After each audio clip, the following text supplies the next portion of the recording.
उड़ीसा शोर मचाते रहे हुकाम, जुटलाते रहे अफसरान, अपनी गफलत छुपाते रहे। स्थानीय भाटी के सीवरेज लाइन से मां और बेटी की लाशें मिल गईं। मां की लाश आउटफॉल रोड, बच्ची की लाश सगियां से बरामद हुई।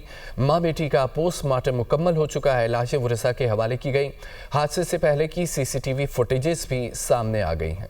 मैनहोल में गिरकर मां और बच्ची के जाँ बहक होने का वाकया। मैनहोल में गिरने वाली मां बेटी की लाशें मिल गईं। 24 साल खातून की लाश 3 किलोमीटर दूर आउटफॉल रोड से मिली, जबकि 10 माह की बच्ची की लाश 17 घंटे बाद सगिया के करीब से मिली। लवाहिकीन का कहना है कि मरियम नवाज हुकूमत से इंसाफ का मुतालबा करते हैं। मुकदमे के मुद्दई का कहना है कि मुतालिका अफसरान की लापरवाही और गफलत के बायस मेरी बेटी और नवासी की हलाकत हुई है। जो ऑपरेशन रोका गया था पहले, वो ही जारी रहता तो उस बच्ची की जान तो बच सकती थी ना। वक्त वो जो जारी रहती तो ये जो काम है, ये जो मामलात है, जान ज़ाया हो गई हैं, ये काम नहीं होना था। और सुरंग छोटी है तो वहाँ से लाश कैसे मिल सकती है? फिर डेड बॉडी जो मिली है वो कैसे मिल सकती है सर? वो कैसे गुजर के गई? मुकदमे में नामजद मुलजिमों को पुलिस ने गिरफ्तार कर लिया। मुकदमे में project manager Asghar Sandhu, safety incharge Daniyal, site incharge Ahmed Nawaz भी शामिल हैं। पुलिस का कहना है कि मुकदमा दफा 322 के तहत दर्ज किया गया। CCPO लाहौर बिलाल सदीक कमियाना ने भाटी गेट का दौरा किया। बिलाल सदीक कमियाना ने जाए हादसा का जायजा भी लिया। Secretary emergency services doctor रजवान Naseer मौके पर पहुंचे और जगह का जायजा लिया। मीडिया से गुफ्तगू में कहा, ये बड़ा ही अफसोसनाक वाकया है।